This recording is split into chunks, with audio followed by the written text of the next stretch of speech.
بسم اللہ الرحمن الرحیم۔ صرف 5 منٹ کا مدرسہ قرآن و حدیث کی روشنی میں 18واں دن 18 محرم الحرام۔ نمبر 1 اسلامی تاریخ۔ حضرت ابراہیم علیہ السلام۔ حضرت ابراہیم علیہ السلام کی پیدائش حضرت عیسیٰ علیہ السلام سے 2000 سال قبل عراق میں ہوئی۔ وہ ایک عظیم پیغمبر اور ہادی و رہنما تھے۔ قرآن کریم میں 69 جگہ ان کا تذکرہ آیا ہے اور مکی و مدنی دونوں طرح کی صورتوں میں انہیں دین حنیفی کا داعی، حضرت اسرائیل علیہ السلام کے والد، عرب کے جد امجد، بیت اللہ شریف کی تعمیر کرنے والا اور عرب قوم کا ہادی و پیغمبر بتایا گیا ہے۔ اللہ تعالی نے انہیں خاص رحمت و برکت اور فضیلت سے نوازا تھا۔ ان کے بعد آنے والے سارے انبیاء انہی کی نسل میں پیدا ہوئے، اسی وجہ سے وہ ابو الانبیاء کے لقب سے مشہور ہیں۔ اللہ تعالی نے نبوت و رسالت کے ساتھ مال و دولت بھی عطا کیا تھا۔ سخاوت و دریا دلی اور مہمان نوازی میں بہت مشہور تھے۔ اس کے ساتھ ہی صبر و تحمل، اللہ تعالی کی ذات پر مکمل اعتماد و بھروسہ اور لوگوں پر شفقت و مہربانی ان کی خاص صفت تھی۔ نمبر 2 حضور صلی اللہ علیہ وسلم کا معجزہ، ابو طالب کا صحت یاب ہونا۔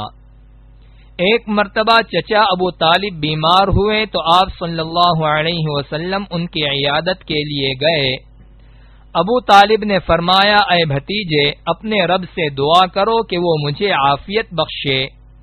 تو آپ صلی اللہ علیہ وسلم نے دعا فرمائی، یا اللہ میرے چچا کو شفا عطا فرما۔ بس فوراً ابو طالب کھڑے ہو گئے اور کہنے لگے، اے بھتیجے، آپ کا رب تو آپ کا ہر سوال پورا کرتا ہے۔ تو اس پر آپ صلی اللہ علیہ وسلم نے فرمایا، اے میرے چچا، اگر آپ بھی اللہ تعالی کی اطاعت کریں تو وہ آپ کا بھی سوال پورا کرے گا۔ نمبر 3 ایک فرض کے بارے میں، جماعت کے ساتھ نماز ادا کرنا۔ رسول اللہ صلی اللہ علیہ وسلم نے فرمایا، جو شخص نماز کے لیے کامل وضو کرتا ہے، پھر فرض نماز کے لیے چل کر جاتا ہے اور لوگوں کے ساتھ نماز پڑھتا ہے، یا آپ صلی اللہ علیہ وسلم نے فرمایا جماعت کے ساتھ نماز پڑھتا ہے، یا فرمایا نماز مسجد میں ادا کرتا ہے، تو اللہ تعالی اس کے گناہوں کو معاف فرما دیتے ہیں۔ نمبر 4 ایک سنت کے بارے میں، دودھ پینے کے بعد کی دعا۔ رسول اللہ صلی اللہ علیہ وسلم نے فرمایا، جسے اللہ تعالی دودھ پلائے اسے یہ دعا ضرور پڑھنی چاہیے، اللہم بارک لنا فیہ وزدنا منہ۔ ترجمہ، اے اللہ اس میں ہمارے لیے برکت عطا فرما اور زیادہ عطا فرما۔ نمبر 5 ایک اہم عمل کی فضیلت، نقصان سے حفاظت۔ رسول اللہ صلی اللہ علیہ وسلم نے حضرت عبداللہ بن خبیب رضی اللہ عنہ سے فرمایا، تم روزانہ صبح شام 3 مرتبہ سورہ اخلاص اور معوذتین یعنی قل اعوذ برب الفلق اور قل اعوذ برب الناس پڑھ لیا کرو۔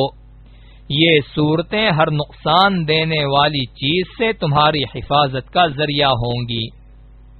نمبر 6 ایک گناہ کے بارے میں، فضول کاموں میں مال خرچ کرنا۔ قرآن میں اللہ تعالی فرماتا ہے، بعض لوگ وہ ہیں جو غفلت میں ڈالنے والی چیزوں کو خریدتے ہیں تاکہ بے سوچے سمجھے اللہ کے راستے سے لوگوں کو گمراہ کریں اور سیدھے راستے کا مذاق اڑائیں۔ ایسے لوگوں کے لیے بڑی رسوائی کا عذاب ہے۔ نمبر 7 دنیا کے بارے میں، مال و اولاد اللہ کے قرب کا ذریعہ نہیں۔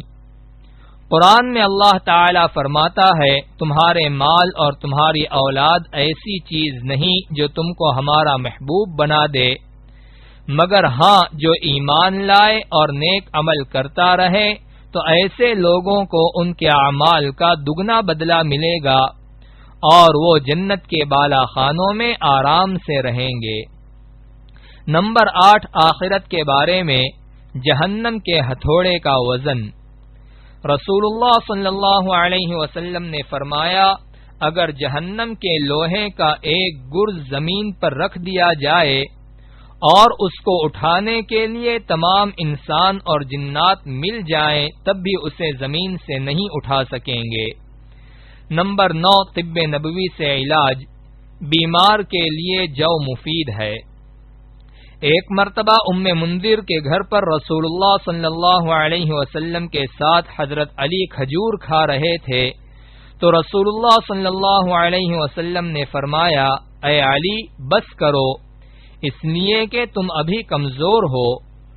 ام منذر کا بیان ہے کہ میں نے ان کے لیے چقندر اور جو کا کھانا تیار کیا تو رسول اللہ صلی اللہ علیہ وسلم نے حضرت علی سے فرمایا، اے علی اس کو کھاؤ، اس لیے کہ یہ تمہارے لیے مفید ترین ہے۔ فائدہ: چقندر اور جو بیمار آدمی کے لیے بہت مفید ہے۔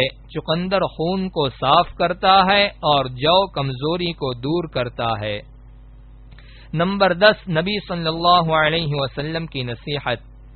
رسول اللہ صلی اللہ علیہ وسلم نے فرمایا، اگر تم پر کسی ناک کان کٹے ہوئے کالے غلام کو بھی امیر بنا دیا جائے جو تمہیں اللہ تعالی کی کتاب کے ذریعے اللہ تعالی کے حکم کے مطابق چلائے تو تم اس کا حکم مانو اور اس کی بات سنو۔